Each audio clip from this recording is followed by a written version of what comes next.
Welcome to Recross the Paths. My name is Cade. Today I am here with Joey. Thank you so much for taking the time to be here. Thank you so much for having me. It is always a treat to get to sit down and talk Cube. Today is no exception. I get to talk with Joey today about the Truly Maddening Tempo Cube, which I don't imagine will be as maddening as the title implies, but I'm really excited to unpack this. Yeah, it's my first cue. It's an awesome time designing it. Loved playing it, so it's my baby. Happy to talk about it.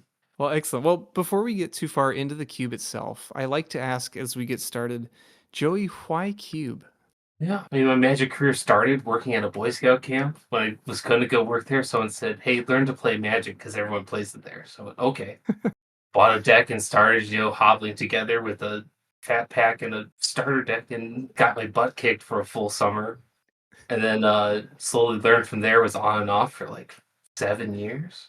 I was really on at Commander, but my biggest issue with like Commander and constructed Magic is variance. You play this opponent that's playing a competitive deck, and no one communicated that someone's not having fun or I feel bad. But then when I got to Cube, it felt like such an even playing field that everyone has this opportunity to build a somewhat cohesive, at least, deck that even though if you're losing, I always felt at least I was in the same universe of Magic. Yeah, so not necessarily variance in terms of gameplay itself, but in like power level or of what's available Right. player to player. Correct. It's hard when, especially starting out as a new player. Like I have maybe $20 to my entire collection, and someone throws down a $100 card.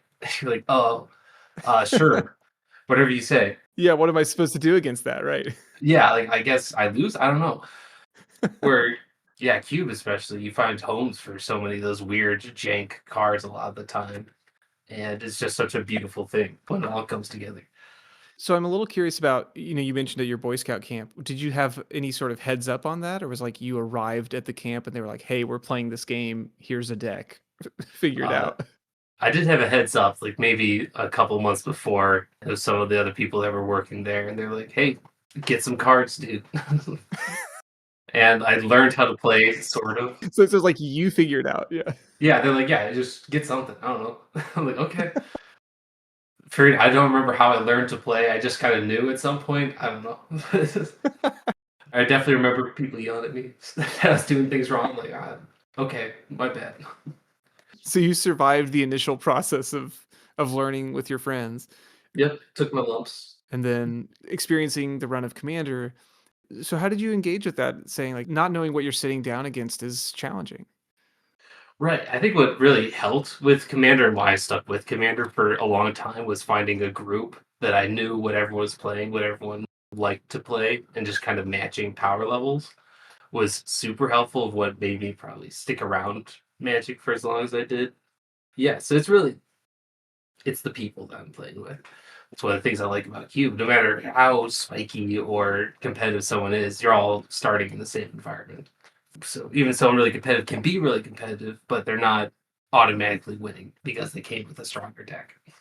Yeah. So how did you find your way to Cube from like a Commander scene? I went to a pre-release, and one of your previous guests, Derek of the Falls Cube, I played against him. He kicked my butt and said, "Hey, you want to come play Cube with me?" And I said yes, and that's history ever since. So That's amazing. that's That, basically it. that reminds me so much of in my college days, Guitar Hero was really popular, and that was how I met people in the dorm room. Is I would just walk kind of room to room, and if people were playing Guitar Hero, I would hop in and do my best to beat them at the game, and then Oh, see if they wanted to hang out more. So I yeah, love that's that approach. I did the same thing with Smash Bros. Just had my Yeah. door open to the dorms. People like, oh, let me in. Let's go. We had like 10 people in this two-person dorm room playing Smash. It was awesome. Yes. I have to ask then, who's your main on Smash? Oh, I'm a dirty Jigglypuff player. Jigglypuff all the way. Yes. That's so good. The second I learned that you can rest somebody, I was sold. So does that maybe that's a weird connection. Does that link to how you like to play Magic as well? Like kind of finding the oblique play patterns? Oh, absolutely. I love niche synergies. Like these two pieces shouldn't work together, but I'm gonna make them. Some of my favorite decks are just Glass Cannon decks. I'm gonna do my thing. If you interrupt it at all, I'm screwed, but that's okay. There's a fun in that, right? Like, if you win 1 in 20 games, but you did it your way. That's Right, right. Like I love going to draft or cube nights. I just go, all right, the 3 day. We're going to have fun, and if I lose, even better. Let's go. It feels like your t-shirt slogan, right? Today is an O3 day, and I'm here for it. Yeah, I think at CubeCon someone asked me what's the word. I'm like, have fun and lose. That's the word. I love that. Well, let's dive into the project that we have on the table here before us. This is called Truly Maddening Tempo, which is a really evocative title. Joey, can you give us the elevator pitch for Truly Maddening Tempo? Absolutely. So this cube has a fun restriction. Every card has to be usable from your hand for 3 or less mana. So either that's CMC is less than 3, or has some sort of alternative casting cost, or has an ability that you can use on the card from your hand. Some of the examples are like Delve can reduce the mana cost, so that counts as less than 3. Madness is a theme of the cube, so anything that can be madness out for 3 or less. Also, there's some few like channel type abilities that I have allowed in this restriction. So it's a lot of very low curve. You're going to hit your curve a lot of the time because your curve kind of builds itself as you draft. Yeah, and I like that you've specified that it's usable at 3 mana, because this is very different from some approaches where it's like, here is just a hard cap on mana cost. Right. Yeah, I set a rule and I immediately broke it. So that was that was kind of the plan from the beginning.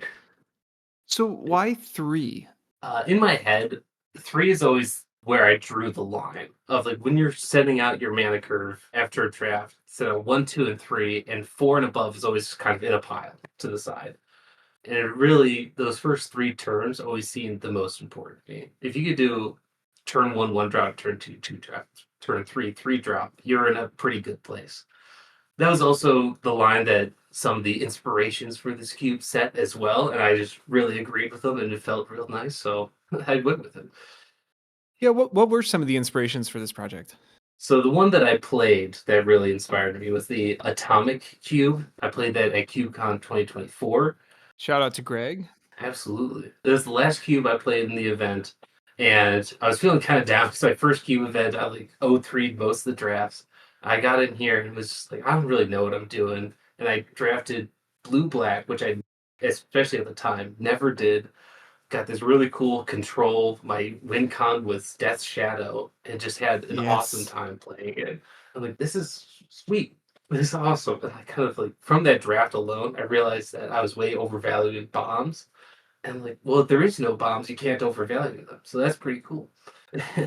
I'm hearing a is it syndrome from The Incredibles, right? If Yeah, everything's low value. exactly. And then I also heard about the Tempo Cube, kind of the name inspiration from this, which has a similar restriction of must be cast for 3 or less. And I'm like, that just sounds like really cool restrictions. I always loved building, especially commanders decks with restrictions in mind. Yeah. It really limits the card pool, which helps my brain a lot. But yeah, and once I started designing it, I think it took me like 6 months before it's something playable, just because of how much indecisive and changing how many cards I wanted to shove into this one box. And quick shout out to Turner for the Tempo Cube. So you said like you just kind of lived in this spreadsheet space for a while. Was that like just a list you were working with on Cube Cobra to start? Yeah, I basically shoved a hilarious amount of cards into Cube Cobra and had stacks on desks of me just going through bulk and random stuff I had, half built commander decks ripped apart.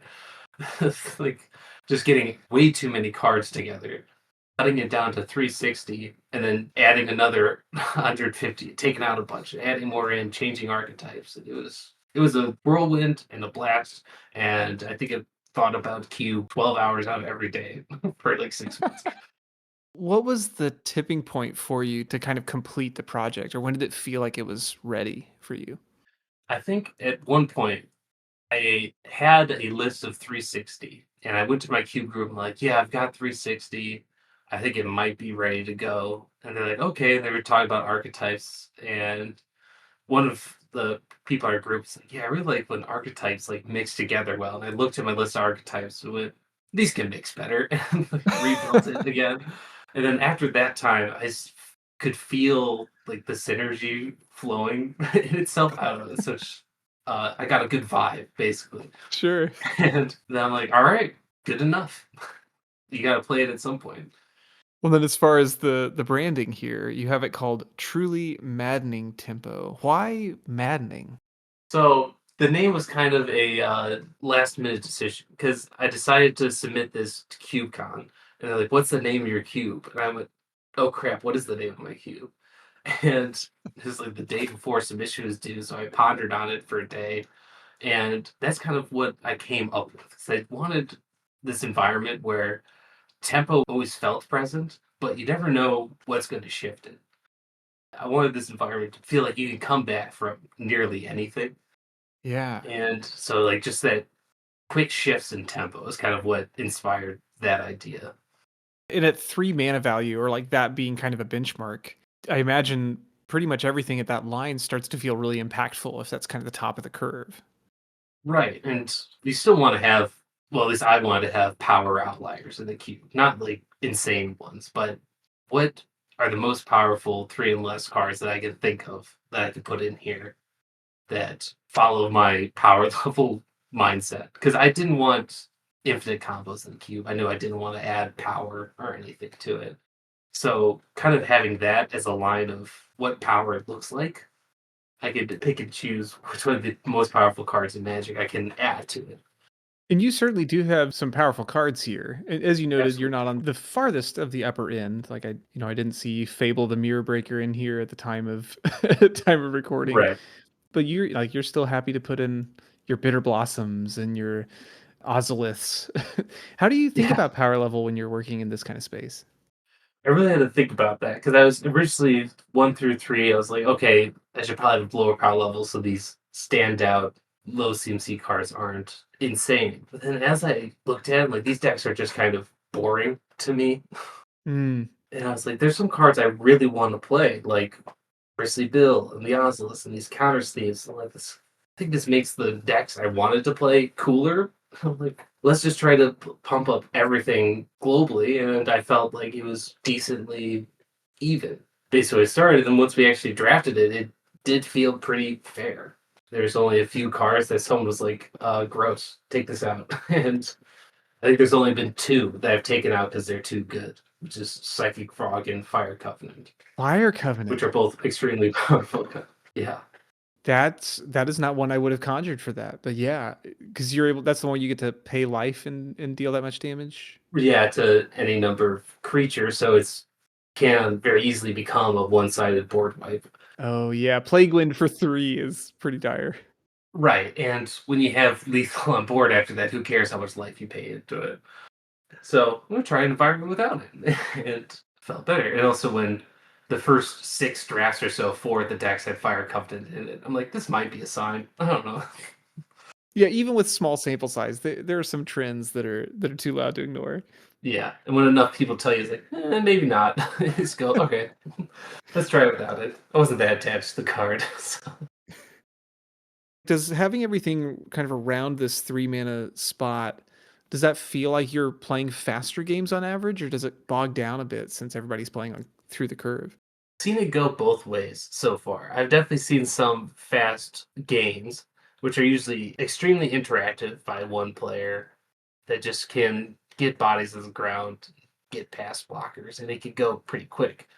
And homework for anyone listening: there is a turn 2 win in this cube that no one's pulled off yet, but that's just the same Ooh. for speed. But there's also been games go to time sometimes, and I've been trying to find what causes that and remove it, just because no one wants that. But it's just the games become too interactive, where it's just play creature, can't kill it, play creature, kill it. All right, we could stare at each other, wait for someone to play a creature so I can knock it down again. But Well, yeah, because all of your removal has to be pretty efficient too. right, exactly. Mostly in that 1 and 2 spot, and they all have to be able to Mhm. engage with most everything your opponent can put out. Right. When I was trying to pick what removal to play, one of the power outliers to me is Hogak, Yes. 88 trample, and like disgusting. And I had in my head what I called the Hogak clause because I had too many black removals, especially that said destroy target non-black creature. Hogak's Huh. black. Destroy target creature with mana value 3 or less. Hogak's more than that. hold on, why do half these kill spells don't work on this guy? I had to like reshift all this stuff. And if they're in black, then the Hogak player is going to get some of them. Right, yeah, it's so no one's done anything too disgusting with Hogak yet, so maybe I need to try that next time. You hear that, Lincoln? Hogak's not so bad. No, it's not good. He's not that good. It's fine. Lincoln has gotten a lot of flack for including Hogak in Penrose, and his constant defense is it's not that bad. It doesn't win every draft. Yeah, our favorite thing, especially in my cube group, is like the cards that people universally see disgusting. We look at each other, it's like, yeah, it's fine. It dies to removal. It's fine. It's fine. Well, I think Hogak is a good benchmark here of the cards that go beyond 3 mana. Absolutely. Hogak, certainly mana value higher than this. Was it Harvester of Misery? I don't know if that one's still in here. Yeah, Harvester of Mysteries in there. Yeah, these have these built-in modes that you can do for less, but then they end up being large creatures. Were Right. those put in to kind of break that symmetry of everybody playing exactly 1 drop, 2 drop, 3 drop? Yeah, because I think they're make it very interesting. That you have to look out for these actual game-changing bombs, but they're still effective in the early game. Because who's to say when you're planning to play only 3 CMC cards that you'll get your fourth or fifth mana to play these big spells? Yeah. Like, I mean, I think the most egregious card that I have not seen get broken yet is Trumpeting Carnosaur, which is a 6 mana dinosaur that's a 7/6 with trample. When it enters, it discovers 5. Or you can pay 3 to discard to deal 3 damage to target creature. It's like, okay. Yeah, that card does a lot. It is wild. But I'm waiting for somebody to break it for me to worry about it. Well, it's hard to even say that that's broken when, Right. your upside mode is, yeah, you cast a creature on 6 mana in an environment where your opponent is casting 2 spells at that same space. Right, absolutely. Especially with my goal of this space is to make it extremely synergistic, where sometimes your 2 spells that combine together are going to be much stronger than this giant dinosaur. At least hopefully would be. Yeah, and you certainly have some efficient individual pieces, but you're right that a lot of the cards you've included have, I guess, what I would call hooks, like little ideas to link you to other cards and other archetypes. One of the things that helped me design is I chose 10 archetypes that I love to play and started there. Just to at least give me a skeleton of what I'm looking at. And having builds around these and having those signpost cards, and then getting as many glue pieces to try to connect everything together. So it's not just I'm playing the equipment deck this time. Okay, yippee. It's like I made this weird Naya thing where I stole from this archetype and it's gonna run you over. So do you still think of the cube as having archetypes that way, like that it is 10 archetypes that just overlap a bit, or is it more broad nowadays? I've been trying to make it more broad. I still think there's 10 solid archetypes, but I'm also seeing and encouraging these 3 mana wedge decks that a lot of these archetypes overlap, and combining them can make it even stronger than its counterparts. And I want to encourage that because I have really good fixing because I didn't want color to be that big of an issue. But right now, your 5 color soup deck doesn't look all that great because nothing goes together. You get all the Mm. strong things, but I feel like they're not going to work together as well as a more cohesive deck. Which I love 5 color soup pile, so I'm totally fine if someone wants to do that. But I wouldn't mind, encouraging it a little bit more. Yes, say more about your mana base choices, because I know with a lower mana curve, you're more likely to hit all the lands you need, but you also have a pretty robust opportunity for fixing here. Right. So I kind of wanted to make the choice of do you want to sacrifice fast, efficient mana for color fixing? So I have the triomes in here, which obviously enter tap but are fetchable. But that means you might need to take a turn off of your tempo. And will that set you back enough that your opponent gets a head start? I've got the fast lands in here, which are non-fetchable, but they enter untapped in the early game to help you get out those early plays. And then fetch shock OG duels, for the efficient game. And surveil lands because they're good. That's fine. Surveillance continue to just be ubiquitous here. They're just good. I was thinking about that too, that your mana base is so strong. Mhm. But I think you kind of voiced that you didn't want mana to be the highest consideration here, that you want people to be able to engage with the game pieces, like the other game pieces more. Would that be a fair summary of that idea? Yeah, absolutely. And like the first time I drafted, I was so happy because I know a few of our players value lands more than anything else. And, I wanted people to get the lands they needed, but I also wanted people to value the cards in their deck. So one player that's notorious for picking lands every other pick picked one land because they just saw so many pieces for their deck and that they wanted to build. And I took pride in that. That I wanted the lands to not be the easy way out. And that's really interesting then, as you said, that your 5 color deck is not the most powerful thing you can do. It isn't just like good stuff all the way down. I think that speaks to the value of the synergy too. Yeah, absolutely. Especially me. I don't know. I'm known in groups to build these stupid little engines that are so interruptible, but when they go, and it's so much fun to do. So that's what I was hopefully encouraging and giving as many pieces to make that happen as possible. Joey, do you think that having a lower mana value promotes certain archetypes over others or makes some of them easier to achieve than others? I think in a way, for sure, like with my breaking restriction for badness, definitely makes madness more interesting because you're theoretically getting these more powerful spells for cheaper. And there's a few archetypes that I think maybe not benefit from it, but alters them a little bit. There's Boros equipment, and I have Stoneford Mystic in the queue, but you're getting a fair equipment for it. You're not getting Cauldron Complete and then cheating that in and doing something disgusting. You're probably looking for a GT, which is also disgusting, but it's Yeah, it's finding like the most powerful version of these things without being the most powerful version of it. that's fair. I was wondering because in a lot of these types of environments, I would think that the temptation is to just stop your curve or only build lands in your deck up to about 3 mana.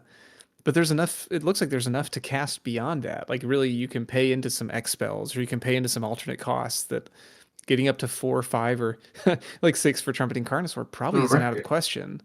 Yeah, absolutely. And especially like X spells are interesting to me because they kind of curve with the game. And I had a lot more in the original version, but I took them out just because by the time you actually want to cast them, you're just playing an overcosted creature. It's like just doesn't Mm, feel as good. So I kept some of the more powerful, more universal ones.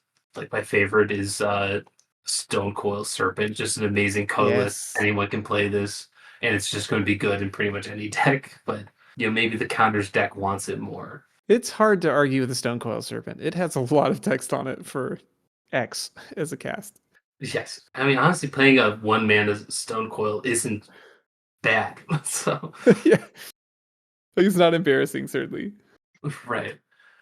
I really like having some of this more expensive things that if the game goes late, okay, I can turn this, pretty good thing into a really good thing. Have you ever had players like challenge or criticize those choices of like, hey, this isn't like this isn't 3 or less? Yeah, the first time we drafted it, someone like looked at cards like, this isn't three or less, right? I'm like, yeah, but you can discard it, so you can do that. They're like, oh, we're doing that. I'm like, yeah, yeah, we're good. But besides that, it's more no one's told me to my face that they didn't like it. So Oh, well, yeah. I was not that I wanted you to dish the dirt as much as no, because I know as a designer, you have your idea of the restriction and what that means. Just like how players respond to that can be different. right. And I think I've only heard and I've only felt good things about it. Of that you're playing this versatile card that most of the time you're probably going to use it for three or less mana. But there's a chance that you get to do something maybe a little bit more or different with it, which I think is interesting. I also love versatility of cards, which a lot of those restrictions kind of allow you to have. In trying to build out your archetypes and your themes, have you considered breaking Singleton in a project like this? I have considered it, but I've already had so much issue cutting and deciding what cards to stay that deciding which ones I love more than the others has been impossible for for me. So I've thought about it, but I can't do it. I just can't. I've got nothing against it. I just don't think it's what I want for this cube.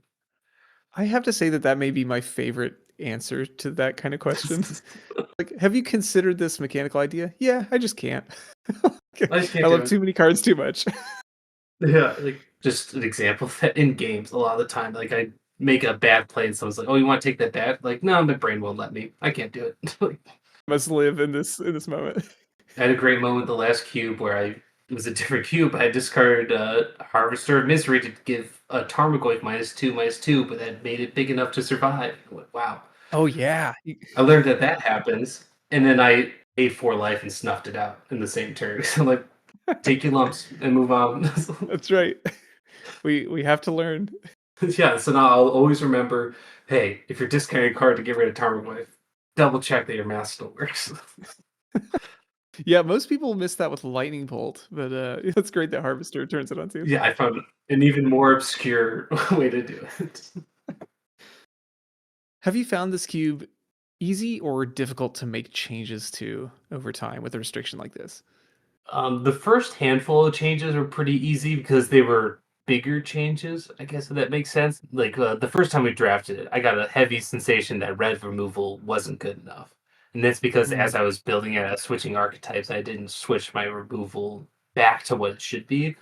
So those changes were easy. Like these go out, these come in. But then now that new sets are coming out, and I want to, slightly tweak archetypes to either make it more powerful or tone it down a little bit. To choose which card comes out has been very difficult for me. Yeah, and I know you just said like you loved each of these cards. It's already Right, hard to cut. like probably 95% of these cards are in here because I like them. So there's been plenty of cuts. It's like I just don't like this as much as the other ones. I just pick favorites and make a decision and move on. And, I'm okay with that. Are there things that you've learned while you're working on this project that you would anticipate taking over to other projects, or are you pretty happy with this being your main one for now?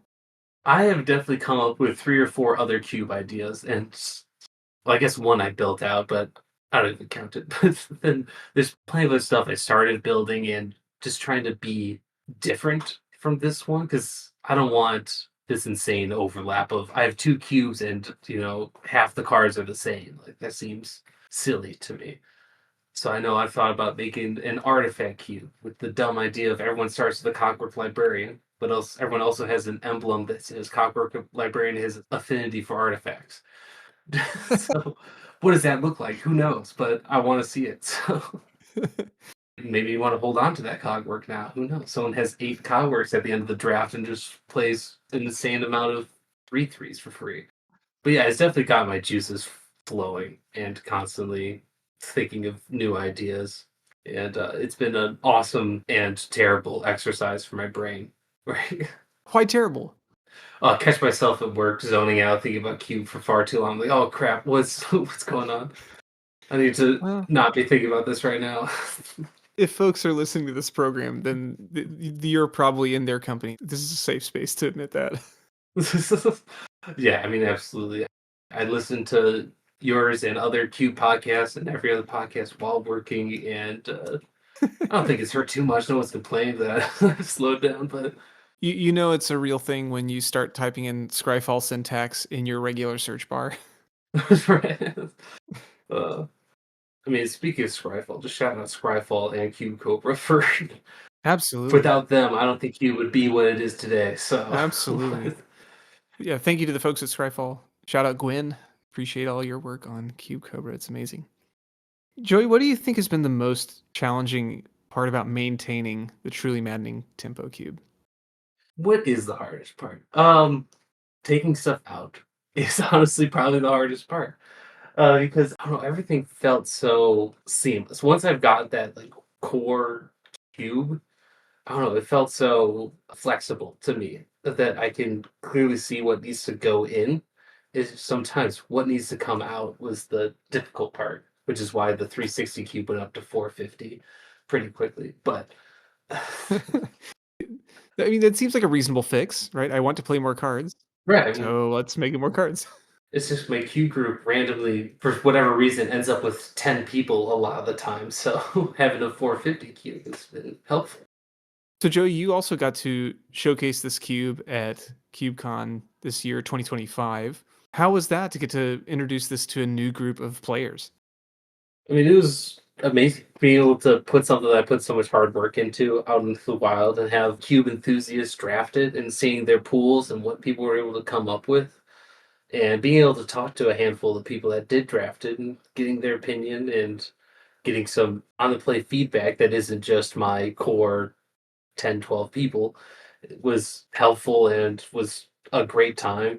I love getting criticism. I always joke around any grievances during the draft, anything I need to know about. Yeah, what sorts of things were people telling you, having, with fresh eyes?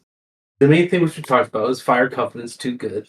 I was surprised and pleased that during one draft someone went, "Yeah, I did the artifact deck or the equipment deck, and so did two other people." I'm like, "What? Okay, cool. Like that's great." I feel bad for you guys, but that's cool that you all felt like there was enough to do that. And just hearing a few stories of things that happened during gameplays, hearing some really high praise compliments about it. It's a good booster, maybe even more encouraged to make this as good as it can be, which, no cube has ever done, right? Right. You're going to continuously update and change it. But I think it was a lot of fun. I had a lot of fun playing in it. Was able to play a lot of cool new cubes and dip my toes in things I haven't done before. And CubeCon's always a great time. Well, I always enjoy highlighting briefly that so much of what it sounds like your inspiration for this project came from an event like KubeCon previously, where you get to be exposed to all sorts of new things, and see things that get your gears turning, and then the hope that something like Truly Maddening Tempo can encourage and inspire other people. And it sounds like it was a positive experience for them too. Right, absolutely. And cherry on top of that event, one of the main event cubes was able to get put into MTGO for a week, and I was one of the ones up for a vote to Awesome. get Yeah. onto MTGO, one of three. I did not win the vote. I went to a study of harmony, which is well deserved, but it's an honor to even be considered for something that cool. So Here's hoping they run that again. It would be nice to see, just my opinion. I think it'd be nice to see more opportunities to try more cubes in a public space like that. Congrats on that. yeah, absolutely. Just get more people in not vintage cube. Don't get me wrong, vintage cube's great and all, but there's so much to explore with cube. Yeah, I think to put the positive spin, right? You just want people to try different flavors. That there's a lot out there, like you said, to explore. Absolutely. And especially me, vintage cube's not my cup of tea. So I'm like, "Yeah, come play this jank weird pile. That's what I want to do." So come on over to the dark side. Join me in playing Silver Shroud costume.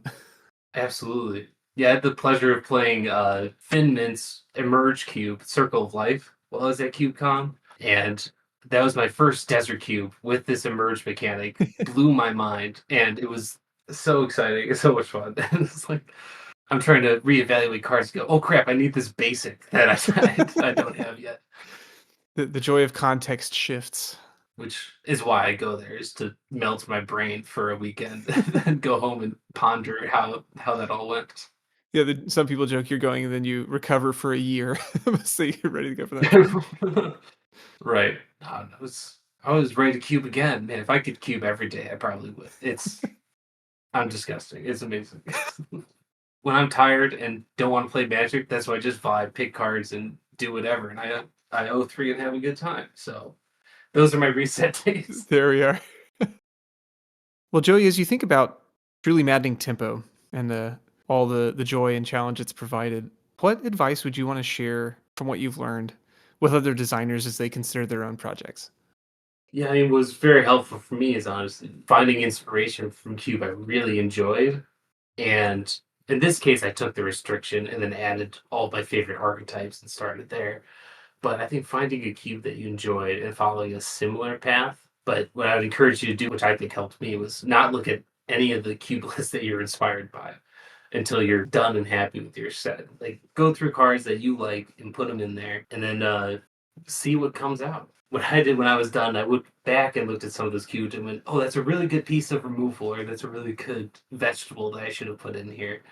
And that's how I helped fine tune it. But I think unfortunately you just have to start. So having any amount of helpful starting points is definitely going to help narrow down your 1,000 cards to your 360. Yeah, I love this take, Joey. I know when I heard that you had done that, where it wasn't just clone the cube and then make my tweaks on one that you like, but that you thought, here's a good idea. I'm gonna go build it and then see where I landed, like how how I compared. I think that's really cool. That's a really neat approach. Yeah, because I know I didn't want just a clone of one of these cubes. I wanted my own creation. So I'm like, I can't. I'm worried if I look at them, I'm just going to copy them too much. Yeah, and I think I came out with my own unique take on the restriction and really happy with it. Maybe Cube Cobra needs to add a button that doesn't say clone, but just says inspired by. You know, I just need to let Yeah, you know that right. I'm borrowing these ideas from your project. Yeah, absolutely. Well, Joey, as we trend toward wrapping up our time here, I get to ask you one of my favorite questions, which is if you could have any card printed as a promo, what card would you pick and who would you have do the illustration? All right, I've got two answers for this. One of them's my joke fun answer, which will do that one first. My wife's favorite artist of Magic the Gathering is Cliff Childs because she saw a basic amount and saw the artist was Cliff and thought that was hilarious. So one of the products I want to see, which is impossible, is Plateau by Cliff Child because she would get a kick out of it, and that's all I want in life. So, That's but hilarious. my actual answer that is actually possible is one of my favorite commanders. The deck that I've held on to for the longest is Ephemia the Cacophony, which is Okay. this silly little 2 mana harpy that exiles enchantments and makes a 2/2.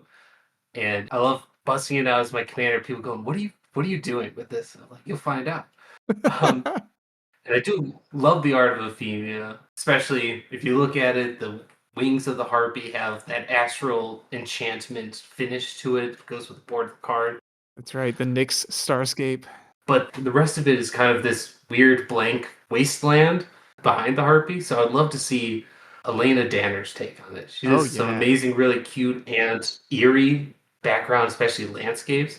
I would love to see this eerie but like astral harpy with this bleak, dark landscape in the background. And Euphemia deserves some love. I would love to see another copy of her out there on the wild. That's such a great choice. And of course, Elena Danner does tremendous work with landscapes and a lot of lands. I know, like Mhm. Nykthos, and I think Temple Garden is one of hers that's charming. Yeah, Yeah. to spice up the environment in which Euphemia exists would be awesome. Absolutely. And, Elena Danick have been to Gamehole Con where CubeCon's held for the last few years, and she's the only artist I've had the pleasure of getting signatures from, and she's an awesome person, so I love her work. It's great. Standing, I love it. Well, Joey, this has been a delight. This has been so much fun for me just to explore this project with you, and I so appreciate you taking the time to do this. If folks want to learn more about Truly Maddening Tempo, maybe take it for a test draft, or maybe they want to get in touch with you, where should we point them? Yeah, I'm on a lot of the Cube Discord, so, MTG Cube Talk, Cube Cobra, Cube Con. You can find me, Joey Nem, on there is probably the easiest way to find me. I am on Cube Cobra, Joey the Jug. If that helps, you can see some of my other dumb, half done creations, including an uncube that's No, no, that not I still dumb. want to build in paper. No, no, it's an uncube. The point is that it's dumb. Okay. Uh, Oh, okay. I see what the goal is. Yeah. yeah. And then I do have a clone of my cube. Well, it was in CubeCon 2025. Who wants to see the differences? Because I have one that's got so much stuff in the maybe board and stuff marked coming out of the cube. So, but I'm happy to talk cube.